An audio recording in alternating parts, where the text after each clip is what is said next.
유럽 런던에서는 어떤 편집샵들과 공간이 유행하는지 궁금하지 않으신가요, 여러분? 저는 한국에 있을 때 항상 한국의 편집샵과 브랜드 스토어를 가보면 굉장히 웅장하고 트렌디함을 잘 표현한 공간들이 많았다고 느꼈습니다. 그게 최고인지 알았는데요. 제가 런던에 오고 나서 느낀 게 있는데 다른 방식으로 공간이나 브랜드를 표현하는 방법들이 많다고 느꼈습니다. 유럽이나 런던에서는 과하지 않고 적당하게 디자인을 풀어내며 브랜드만의 아이덴티티를 만들어내는 것 같습니다. 영상 끝에서도 좋은 정보가 많이 나올 예정이니 끝까지 봐주세요.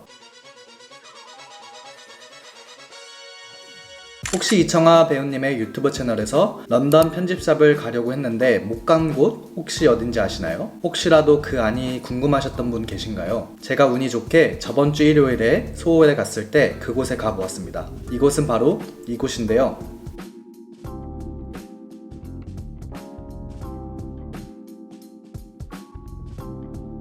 들어가기 전 사람이 많아 대기를 해야 한다고 해서 예약을 걸어두었습니다. 사실 클럽 갔을 때 입밴 당한 줄 알았습니다. 그렇게 20분 정도가 지난 뒤 근처 다른 매장에 있다가 들어가게 되었는데 공간 밖에서도 사실 기대를 1도 하지 않았습니다. 하지만 예상과는 다르게 굉장히 군더더기 없는 디자인으로 저희를 맞아주며 앞에 있는 벽 디자인이 굉장히 눈을 사로잡았습니다. 사실 이 작품은 제가 굉장히 좋아하는 작품인데요. 타이렐 윈스턴의 작가분의 작품이었습니다. 마감이나 디자인 디테일 면에서 보면 국내 인테리어 디자인이 훨씬 더 앞서고 있다고 믿고 있습니다. 하지만 제가 가장 중요하게 생각하는 것은 브랜드 공간의 아이덴티티라고 생각합니다.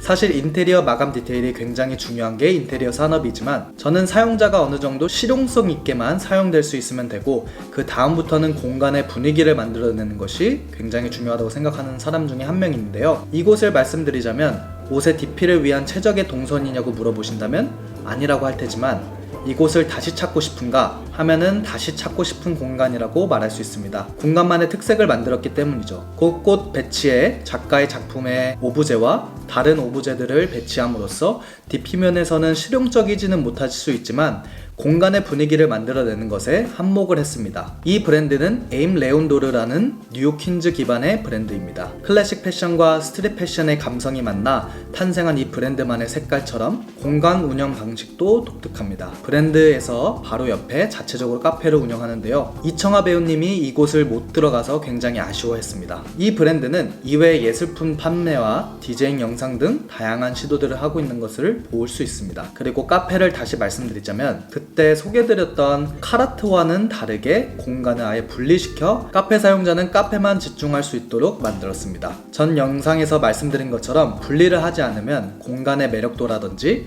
공간의 의미를 잃는 것 같습니다. 커피를 마시러 오기도 애매하고 옷을 보기도 애매한 공간이 되기 때문이죠. 그리고 유럽에서는 이렇게 아티스트 분들과 협업을 해서 작업하는 공간들이 꽤나 많습니다. 크던 작던 일반 바나 펍에만 가도 신진 작가들의 작품들이 걸려있거나 조각품들이 있는 경우가 꽤 많습니다.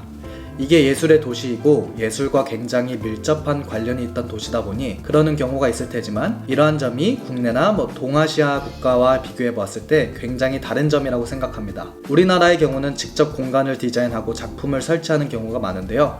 가장 큰 예로는 젠틀몬스터입니다. 젠틀몬스터 자체 내에서 여러 공학과 산업들과의 협력으로 공간을 디자인하지만 다른 작가분들과 협력을 추구하지는 않는 것 같습니다. 물론 예술 작가분들과 협업을 하는 시도들이 여러 번 보이긴 했었지만요. 젠틀몬스터 내에서는 제작된 설치품과 조각품을 주로 배치하는 것 같습니다. 예술 작가분들과 협업을 하는 것은 주로 팝업 스토어에서만 볼 수 있는 것 같습니다. 이러한 현상들은 우리나라 사람들이 트렌드에 민감하고 빠른 변화를 추구하는 특성을 볼 수 있는 것 같습니다. 유럽의 경우는 이와는 정반대의 경우가 많은 것 같습니다. 트렌디함을 놓치진 않지만 전통을 중요시하며 다양한 시도를 통해 오랜 기간 동안 그 공간을 지키며 보존해 나가는 것 같습니다.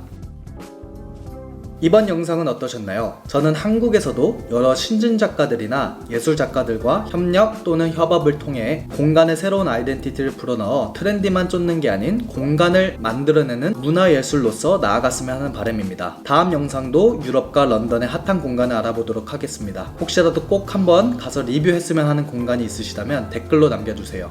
제가 친히 찾아가 분석과 리뷰 영상을 만들어 보겠습니다. 오늘도 시청해주신 모든 여러분들께 감사드리며 다음 영상에는 더 좋은 영상을 준비해 올 예정이니 구독 한번 해주시면 정말 큰 힘이 될 것 같습니다. 그럼 이만 바이바이.